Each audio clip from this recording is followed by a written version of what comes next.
my parents cut me off when I told them I wanted to be an art student and paying for my way through school. There's all of that. There's that difficulty that comes with it, but how do you get past that?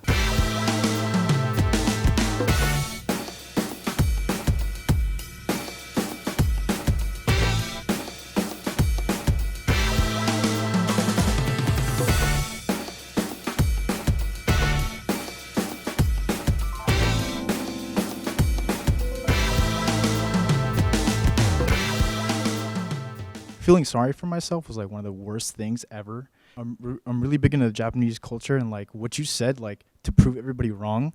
I think they call that like kyushi or something like that. Yeah, and it's that feeling of like, I'm gonna prove you wrong.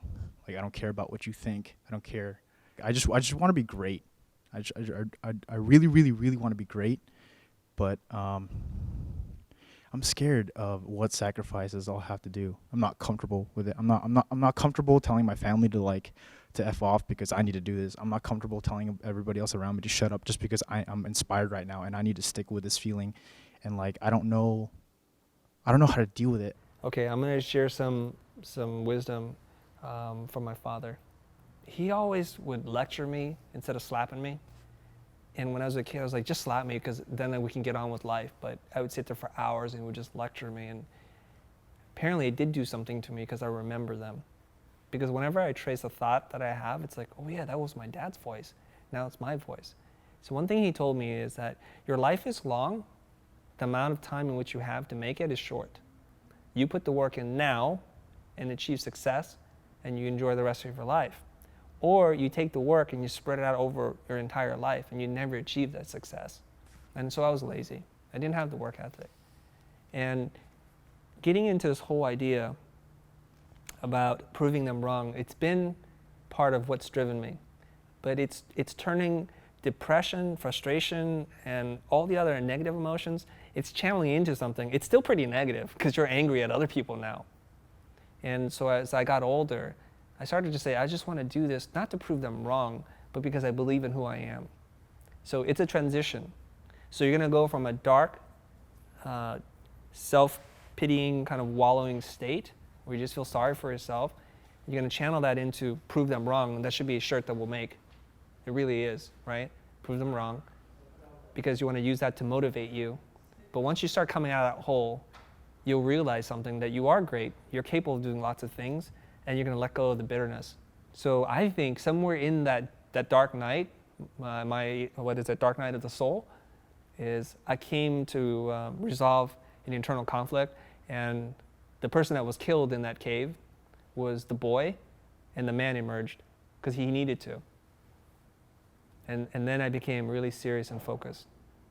And I'm looking at you right now, and I don't think you need to tell people F off, or get away from me, or shut up. I think that's just an internal dialogue you're going to have. I have a plan. I'm going to make sacrifices. I'm going to go all the way. So I made a promise to myself. We're going to focus on school. We're going to eat, drink, sleep, school. There's no time for girls, no time for parties, no time for anything that was not school. I could see the result. For every ounce, every effort, every piece of sweat you invest in you get a 10x return. Because I can see myself now, even in the first semester at school, distancing myself from everybody else. Those sacrifices led to a reward. And I think our mind and our body craves that kind of reward of knowing that you achieved something, self-fulfillment, of mastery. All those things are confidence boosters. But you gotta stay in that zone though. You gotta stay focused. No, it's addictive. No, but you gotta he's in a zone, he wants to be in there right now. Small steps. Right? And the reward that you get is addictive. Do you play video games? I used to, but I gave it up to try and develop more of my design and Okay. thinking and stuff like that. But video games are quite addictive, aren't they? Sure, absolutely, yeah. Because they're designed to give you small rewards along the way. A badge, a sound effect, a new sticker, an armor, a new accessory, a skateboard, something. They're designed to really tap into how your brain works. And if you sit here and say, from this day forward, I'm not saying this is that important of a day, but if this is your day, from this day forward, the Giancarlo that walked in here is no longer the one that walks out. That is your moment. That's your defining moment. And you can choose to become whoever you want to be. So I'm gonna drop a little bit of Jim Rohn knowledge, wisdom on you. He's a business philosopher. You can look him up. It's Jim Rohn, R-O-H-N, okay? Business philosopher. He's one of the early pioneers. And he said, if you want to know who you are, take the average of the 5 people you spend the most time with. That's who you are. So everybody's looking at their friends right now. Damn, that's okay. All right? And then now we'll pivot it because it's like, okay, we need better friends. We need better people to hang around with. And you're going to sit there, well, dude, that's easy for you to say. How am I going to meet high-level people I admire and look up to? You're going to do what Michael Beirut says now. You guys know who Michael Beirut is, right? Pentagram. Michael Beirut says in one of his lectures, he says, hijack your mentors. This is not some terrorist act. Hijack your mentors. What he's saying is, you can have mentors without them knowing they're mentoring you. What a crazy concept. You can have a mentor that doesn't know they're mentoring you. I've never met Michael Beirut. I've never spoken. I've never seen him. But in a way, he's my mentor. Just like Jim Rohn, who's dead. Just like all these people I've learned from Anthony Robbins to Jack Canfield to Blair Enns. These are people you can learn from. We live in the information age where anything and everything you want to know is already there. And most of it is for the amazing price of free. Okay, so you're talking about your moment where you realized you wanted to be a designer, but in today's day and age, it's also a lot more competitive for us. I mean, just walking through your studio alone, I'm already intimidated just because I feel like the school that I'm going to, we're mainly focusing on 3 programs, but then... What are the 3, by the way? Adobe programs, Illustrator, InDesign, and Photoshop, and then I'm seeing people here using things that are similar to Maya and like Cinema 4D, and I don't know how to really or take the first step into getting into those programs, because now when you do graphic design, you basically aren't really looked at as much unless you know web design and all these other add-ons, but it's just figuring out how to take that first step to get into it is where I'm lost. You said a lot. I did, sorry. No. I'm only acknowledging that you said a lot, so I'm trying to unpack what you said into bite-sized pieces, and my robotic brain rearrange the pieces so they make sense. Taking the first step. The first step is the hardest step, but the journey of 10,000 miles begins with the first step. So I'm going to tell you a trick, okay? Okay. First, I want to clarify something. The last 3 people I hired are graphic designers with no motion, no animation, no 3D skills. So there's some assumptions going on. Okay? There's some assumptions going on in terms of what it is that constitutes somebody who is employable, desirable, all that kind of stuff. We have all a destination we want to go in life. Some of us want a blueprint, a GPS, Waze app, and to tell us every turn, and to know that no turn will be wrong. That's one way to do it in life. But those people tend not to go very far because they're waiting for all the parts and pieces to fall into their lap. Now, if we kind of look at it like this, like you're an explorer of the world, and you know that there's a mountain peak somewhere over there, in that direction. Let's say it's north. I don't need to know every crossing, every bridge, like where I'm going to get supplies from. I just know it's in that direction. So what I do is I look at the ground in front of me, because the mountain seems very far away. And then the peak of the mountain seems even farther up. It's too far. It's intimidating, and it will choke you. Okay? So my advice, if you think about the explorer metaphor, is I just want to see, is there a snake? Is there something in front of me that's going to kill me? And I just keep moving. From time to time, I look up. And then I realize that that path that I was told to go down was no longer available because the rain had washed it away. And so I'm going to keep making adjustments. And I know from time to time, I will not take the most linear path, but it's a path that will get me there. There was a story about a woman who rowed a boat across the Atlantic, solo. It's like, how do you even do that? So she's like, some days you have good days, the current's going with you, and she would go X number of miles. Some days she would go negative miles. And it was painful for her because she had to sleep. And then depending on where the current took her, but it's always trying to move forward and not letting the setbacks tear you down. There's this dialogue with the inner self. You guys know that there's this inner voice inside your head? This voice is sometimes your worst critic, your worst enemy, and the person who is the hardest on you for a lot of different reasons. The one who says you can't do it, that the world's going to hate you, you're stupid, you're ugly, all these kind of horrible things. And I'm not going to get into where that voice comes from, but I first need you guys just to acknowledge there is that voice. It's inside your head. You need to have a conversation with that voice. And you need to give yourself some permission to screw up a little bit. Because that voice could be suffocating. And it usually is from a place of authority. A teacher, a coach, a parent, an uncle, an aunt, somebody that's been telling you all these things with good intentions to protect you, but all those things limit you now. I went through a story very similar to yours where it was like my parents cut me off when I told them I wanted to be an art student and paying for my way through school.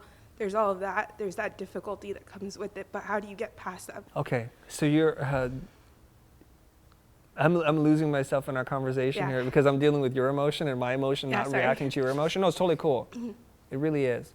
And this could get into a deep 3-hour psychoanalysis, and I'm trying to figure out, because I'm losing myself in this because I want to respond to this, and I have so many tools to share with you, and it's like, God, I just want to help you. And I'm trying to figure out how to distill this down in a conversation that we're having right now. So first, I just want to acknowledge something in the room. He asked for a personal thing, to take off the exterior mask, which I do not do. And I told you, I'm not messing around. I'm really telling you, okay? So, there's a couple of things. We are constantly looking for validation and approval by others. And then we have to kind of ask ourselves, why does that person's opinion matter so much to us? Okay? Because I look at it like this. If you make good decisions, you should receive the reward. And if you make bad decisions, that's on you. Personal responsibility and just relying on you. Okay? You believe in what you're doing? I do. That's why I'm going against what my parents want. Okay. That's what I want to do. So we need to understand a couple of things. Our parents, God bless them, have the best intentions for us, but the rate of change that's happening in the world, just forget about design for a second, just in the world, their operating system is not equipped to survive today. You ever try to teach them Snapchat or something? Their heads would explode. I'm old, so my head explodes. I'm like, dude, why do I want to put stickers all over my face? It doesn't make any sense to me whatsoever. I don't want to post a video right now. That's all I can do, right? So we don't understand those things. And so the best thing that you can do right now is to say that operating system, that set of instructions, just doesn't apply in the 21st century. So you need to understand, they're trying to give you the best knowledge, and if they would say, get a college degree, you're going to get a job. No, you're not. I don't care what you're studying. Attorneys are having a hard time now because of LegalZoom. There's so many things that are disrupting technology and conventional wisdom. You know what you need to do.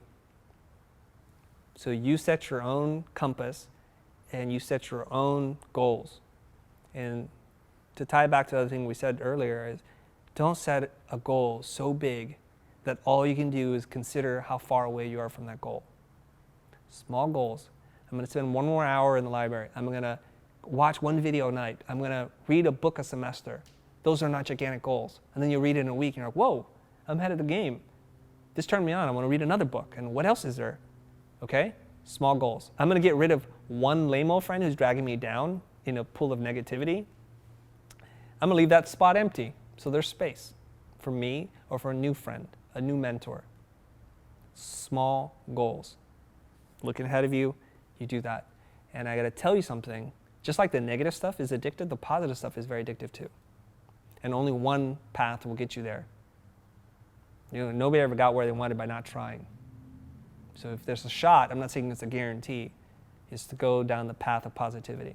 I kind of look at it like this. My wife is very risk averse. She's a wonderful woman because she puts up with me. But if there are 100 ways of outcomes, she looks for the 99 that's going to fail. It's like, that person's not going to pay you. I'm like, honey, that's not, no, they're going to pay me. They're good for their work. Don't worry. How many times have we been burned? Twice in 21 years? It's fine. You know what I mean? That's unsafe. And it's like, oh my God, your negativity, your pessimism is killing me right now, right? So there's this trick, you guys. And it's the Kanye West trick. Okay? You guys know this? It's the Kanye West trick. I want you to imagine something right now. I've done this before. Imagine a bubble surrounding you.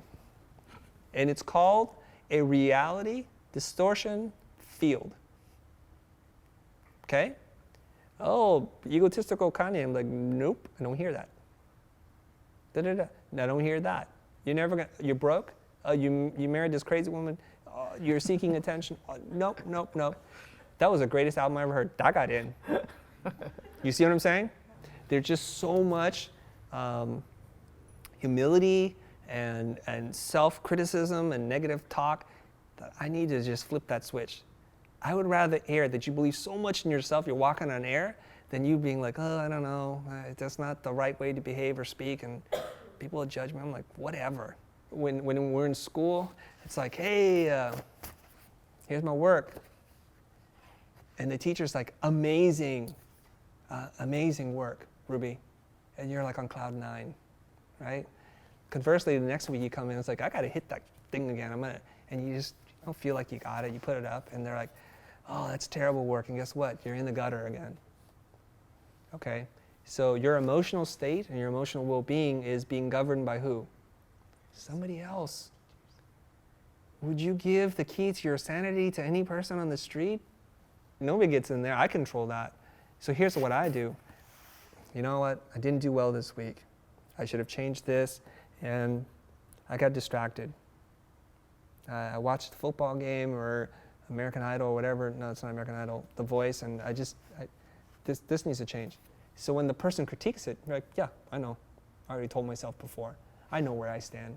Thank you. I appreciate you. That's it. Conversely, the next week, you're like, dude, concept is solid, design flawless. I put all my heart into this. This is it. So when the teacher says, or your friend says, that was awesome, you're like, thanks. In your mind, you say, I know. I don't say it out loud. I'm like, I know. Right? It was good. I knew it was good before I came in here. I knew it was bad before I came in here. I'm not looking for your validation. I'm not looking for your criticism. I'm not looking for any of that. I already know.